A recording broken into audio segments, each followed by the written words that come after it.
de louer un appartement. Depuis 30 ans, la situation économique en Égypte n'a cessé de se dégrader. J'avais l'âge d'Ali exactement quand Moubarak est venu au pouvoir. C'était en 1981, quelque chose comme ça. J'avais vraiment son âge. Mais la différence, c'est astronomique parce que maintenant, il ne peut pas même louer une chambre dans n'importe quel quartier de l'Égypte. Crise économique, injustice, corruption. Avec un tel bilan, même les mères de familles aisées se disent prêtes à tout pour en finir. Je suis prête à mourir pour libérer mon pays de l'occupation, parce que c'est de l'occupation. Nous retrouvons Shaima et ses amis dans un hôtel de la place Al-Tahrir. Ils se sont extraits des manifestations. C'est incroyable! C'est ça l'Égypte! Oh mon Dieu, c'est formidable! C'est la première fois qu'elle prend conscience de l'ampleur du mouvement. Il faut dire que les médias égyptiens ne cessent de minimiser les événements. Il y a quelques heures, le président Moubarak a nommé un nouveau gouvernement. La télévision d'État, comme toujours, relate l'information à sa manière. Non mais j'y crois pas. J'y crois pas. Ils disent que les manifestants se calment depuis l'annonce de Moubarak. Avant de rejoindre les autres manifestants en bas de l'hôtel, Shaima et ses amis se recueillent pour la 3e prière du jour. Shaima est musulmane, mais pour rien au monde, elle ne voudrait voir les frères musulmans au pouvoir.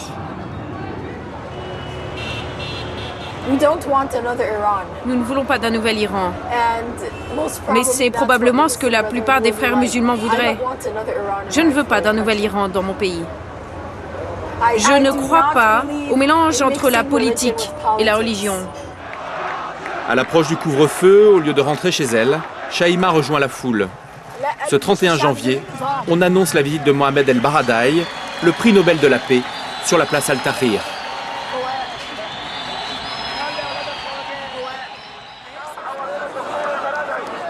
Le soir venu, ils sont plus de 500 000 à se presser sur la place Al-Tahrir pour assister à un moment que l'on promet historique. Partisan de l'union entre les mouvements d'opposition, Mohamed El Baradei a été l'un des premiers à négocier avec les frères musulmans. Si son discours marque les esprits, il sera le mieux placé pour assurer la transition au sein d'un nouveau gouvernement. Aujourd'hui, c'est le plus beau jour des Égyptiens. Quand je regarde dans vos yeux, je vois qu'on est tous différents. Les Égyptiens ont le droit à la vie et à la liberté. On vient juste de commencer, il ne faudra plus jamais reculer. Mais le discours tant attendu manque d'étoffe. De plus, le mégaphone de Baradei ne fonctionne pas. La foule ne l'a pas entendu. La presse, pas davantage. C'était en fait un rendez-vous manqué avec le peuple égyptien. Noyé dans la foule, le Messie El Baradei va disparaître de la scène politique au profit des frères musulmans.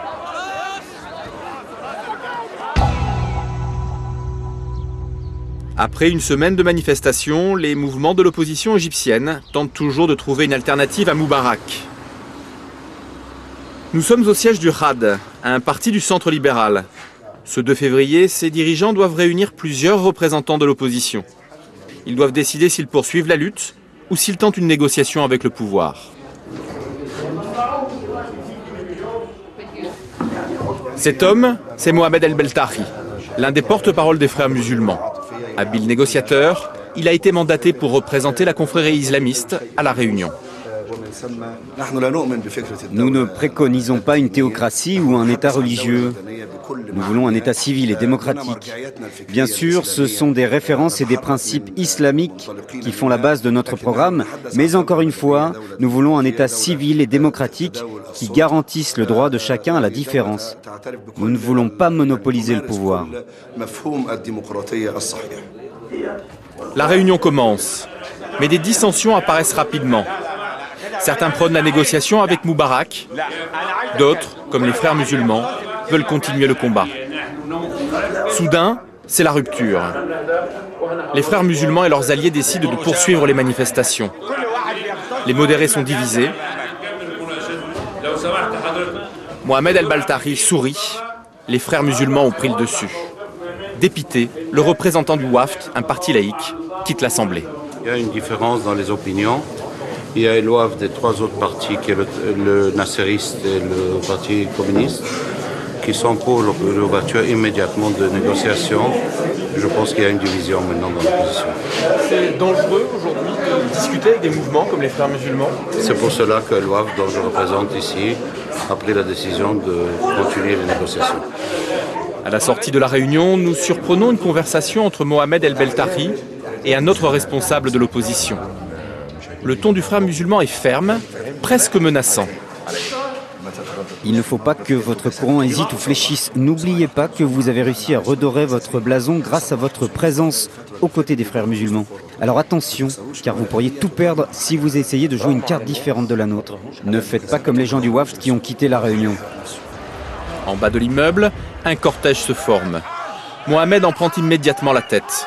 Direction la place Al-Tahrir, l'épicentre de la contestation. L'image parle d'elle-même.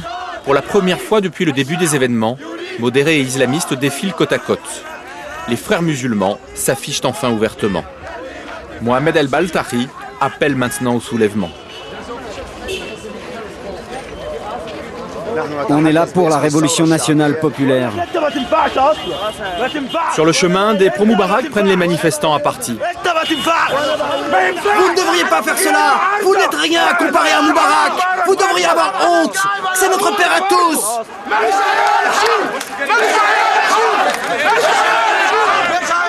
Lorsque le cortège arrive enfin sur la place Al-Tahrir, les militaires font barrage. Des négociations s'engagent. Frères musulmans et membres du RAD tentent une conciliation avec l'armée. Mais les discussions s'avèrent inutiles. Au bout de quelques minutes, la tension s'installe à nouveau. À quelques dizaines de mètres, des milliers de manifestants pro-Moubarak tentent une percée.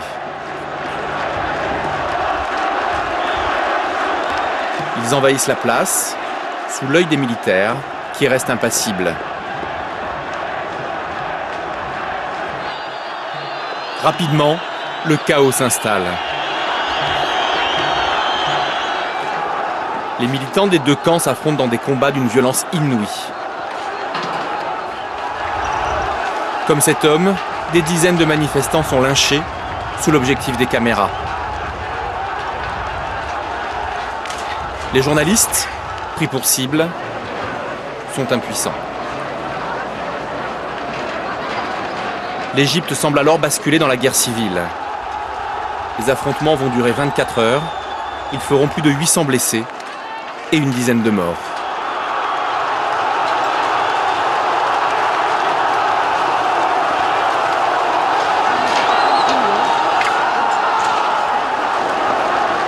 Des cavaliers envahissent même la place.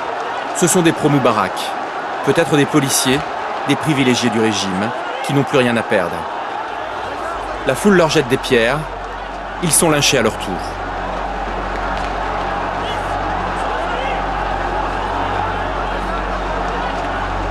Alors que nous filmons la scène, deux policiers nous agressent.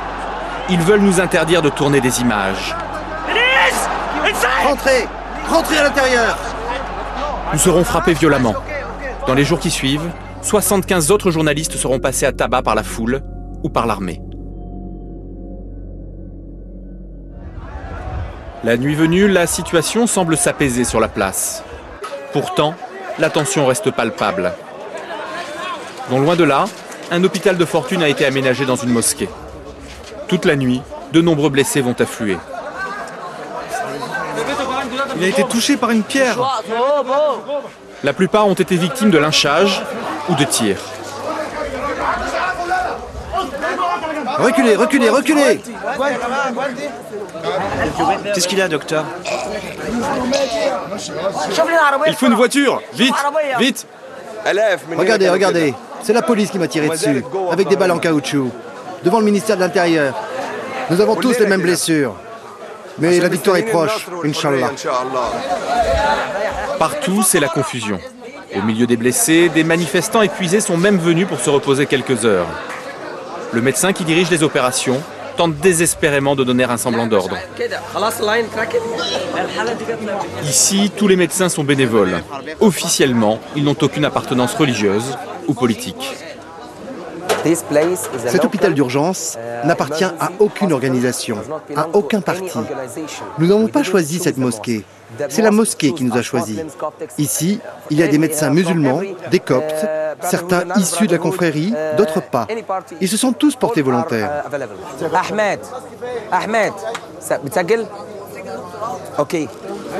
En off, le médecin nous confirmera que plusieurs de ses confrères sont en fait des frères musulmans. L'organisation islamiste aurait aussi donné des médicaments et du matériel.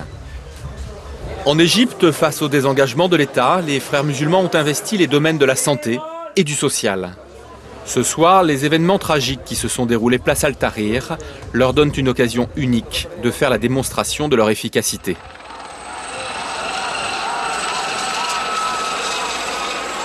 Le lendemain matin, nous retrouvons Oussam, l'architecte. Il est venu constater l'ampleur des dégâts sur la place Al-Tahrir. Malgré le drame de la veille, il reste optimiste. Quant à l'émergence des frères musulmans, il se veut rassurant.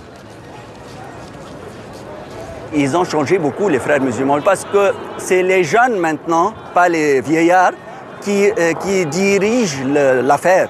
Alors ils sont devenus un peu plus malléables à la situation. Ils savent que la plupart des Égyptiens ne vont pas accepter un gouvernement mis et dirigé par les frères musulmans. C'est impossible en Égypte.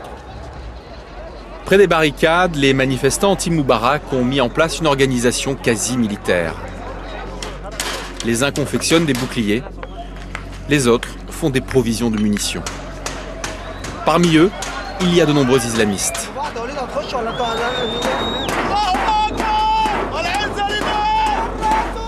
Debout sur un char, l'un d'entre eux lance l'appel à la prière.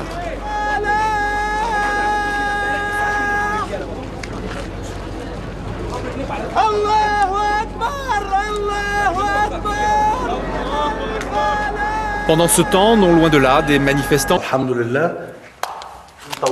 Et il en garde des souvenirs. Moi, je suis un professionnel. Cette arme, je la porte juste pour le plaisir, comme un collectionneur. Ça fait partie de ma culture. Mohamed, son fils, est aussi officier de police. Une tradition familiale depuis 3 générations. Là, je suis avec le président Sadat, à Abu Simbel. Cette photo a été prise lors des accords de paix entre l'Égypte et Israël.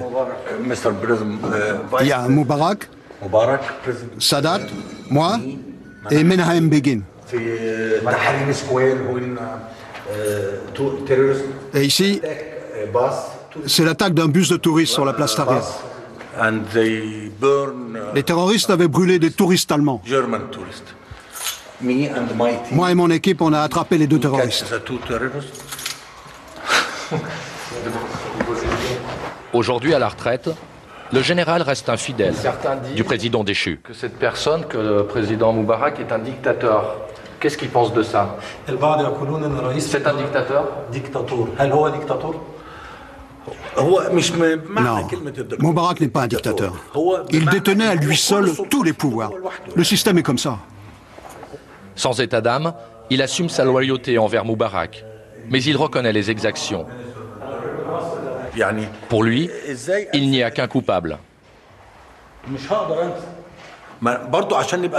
Il faut être juste. Et le vrai coupable, c'est Habib El Adli. Personne d'autre que lui ne pouvait donner l'ordre de tuer. Le responsable de la répression, c'est le ministre de l'Intérieur.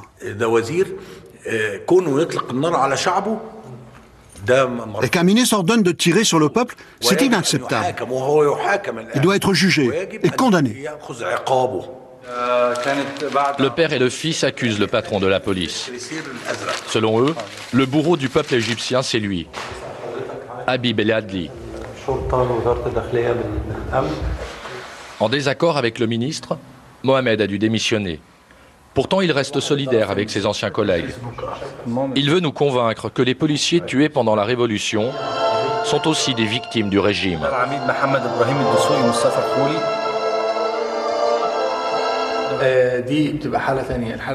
C'était le chaos pendant la Révolution. Et à l'intérieur d'un tel désordre, comment voulez-vous savoir qui a tué qui? Je me permets. Merci. Sur Internet, policiers et manifestants s'affrontent à travers des vidéos. Celle-ci a été tournée à Alexandrie le 28 janvier. Défiant les forces de l'ordre, ce jeune homme va mourir. Il est abattu froidement.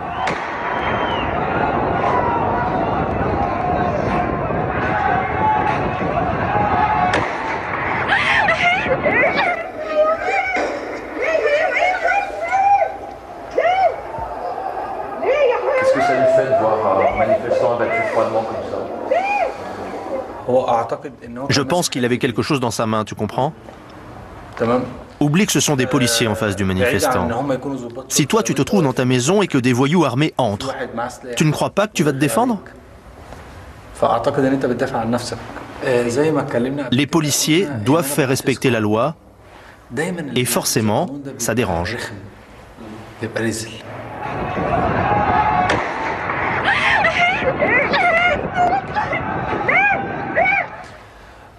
Bon, d'accord, sur cette vidéo, les policiers sont nombreux. Mais moi, je vois un homme avec quelque chose dans sa main, peut-être une arme. Ok, soyez prudents. Le manifestant était-il armé? Impossible de le savoir.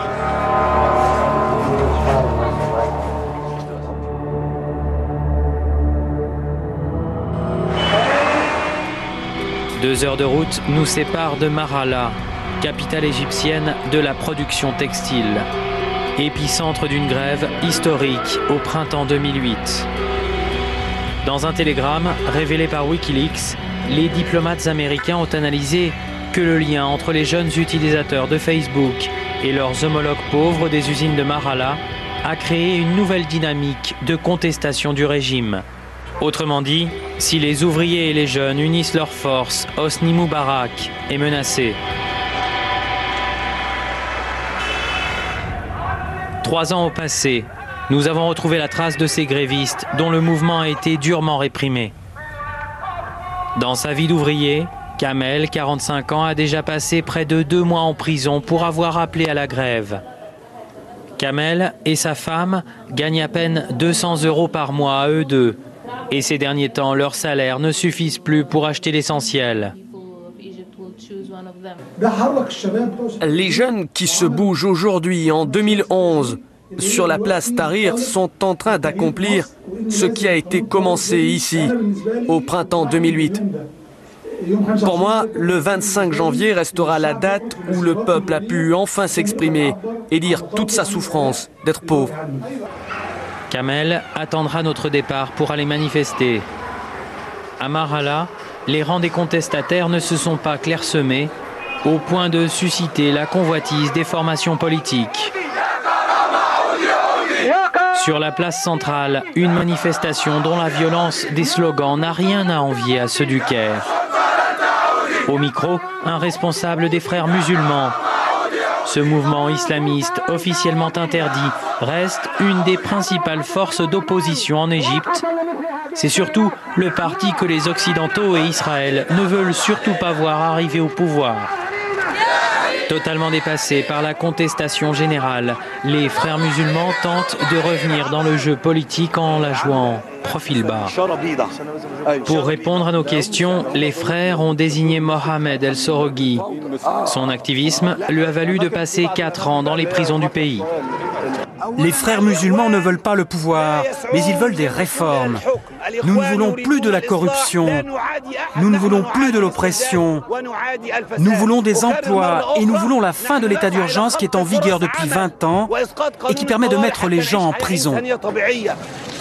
Quand on l'interroge sur la société dont il rêve pour son pays, Mohamed El-Soroghi jure qu'il a trouvé son modèle en Turquie, où un parti islamiste exerce le pouvoir depuis 9 ans. De retour à son bureau, il va nous montrer pourquoi il ne croit pas aux leçons de démocratie des pays occidentaux qui s'accommodent de résultats d'élections totalement truqués. Pour dénoncer ces fraudes, les frères musulmans ont mis en ligne des vidéos montrant des bulletins de vote à leur nom, jetés à terre avant le dépouillement.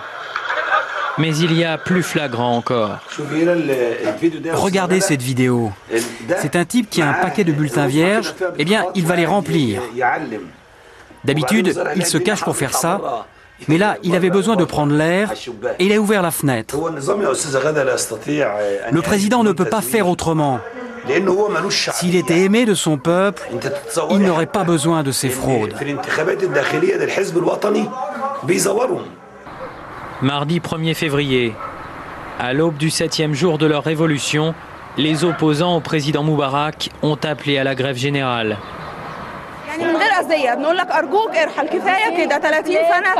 S'il te plaît, pars. Ça fait 30 ans, s'il te plaît, pars. Au lieu que tu pars sur tes jambes, au lieu que tu ne partes massacré. Après estimation, ils sont de plus en plus nombreux. 5 000 à 7 h du matin, 200 000 à 11 h, puis 500 000 à midi. En fin de journée, les bilans font état de plus d'1,5 million de manifestants anti-Moubarak sur la place de la Libération. C'est au milieu de cette foule que nous pouvons enfin retrouver Ahmed. Il est épuisé après une semaine de manifestations, des efforts qui ont payé. Ahmed est maintenant identifié comme une figure de l'opposition. Ahmed revendique ce rôle de stratège. On avait seulement planifié l'action du 25 janvier. Tout ce qui s'est passé depuis 7 jours, c'est leur œuvre, celle des Égyptiens. Les activistes, les politiciens n'ont rien à voir avec cela. Moi, j'ai juste été l'étincelle.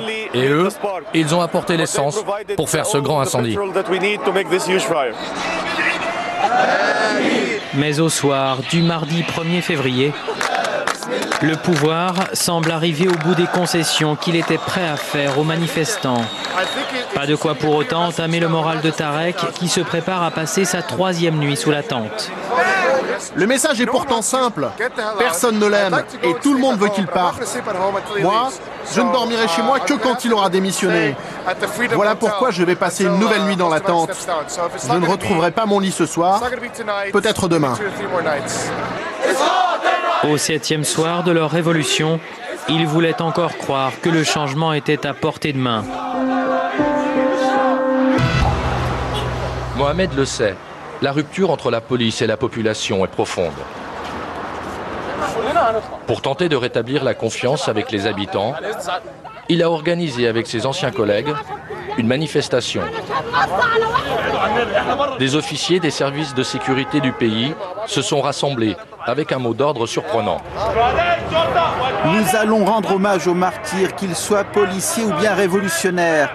Toutes ces personnes nous ont redonné notre dignité et nos droits. Il faut le reconnaître.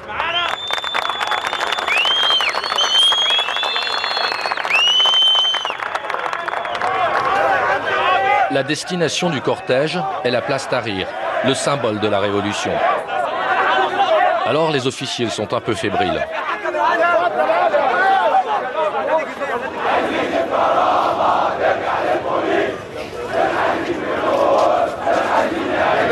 Depuis la chute de Moubarak, c'est la première fois qu'il s'aventure dans la rue. J'ai jamais vu ça avant. Le ministre de l'Intérieur est un lâche. Il a semé la haine entre les Égyptiens et Moubarak a été injuste. À l'entrée de la place, le cortège s'arrête. Ils n'oseront pas aller plus loin. Notre présence sur cette place peut apparaître pour certains comme une provocation. Mais la plupart des gens respectent notre mouvement. La population égyptienne est indulgente. Les gens comprennent bien que la police n'a fait qu'obéir aux ordres. Face aux manifestants, les militaires se sont déployés. L'armée a remplacé la police et n'a jamais tiré sur la foule. Fort de cette légitimité, les généraux assurent l'intérim à la tête du pays.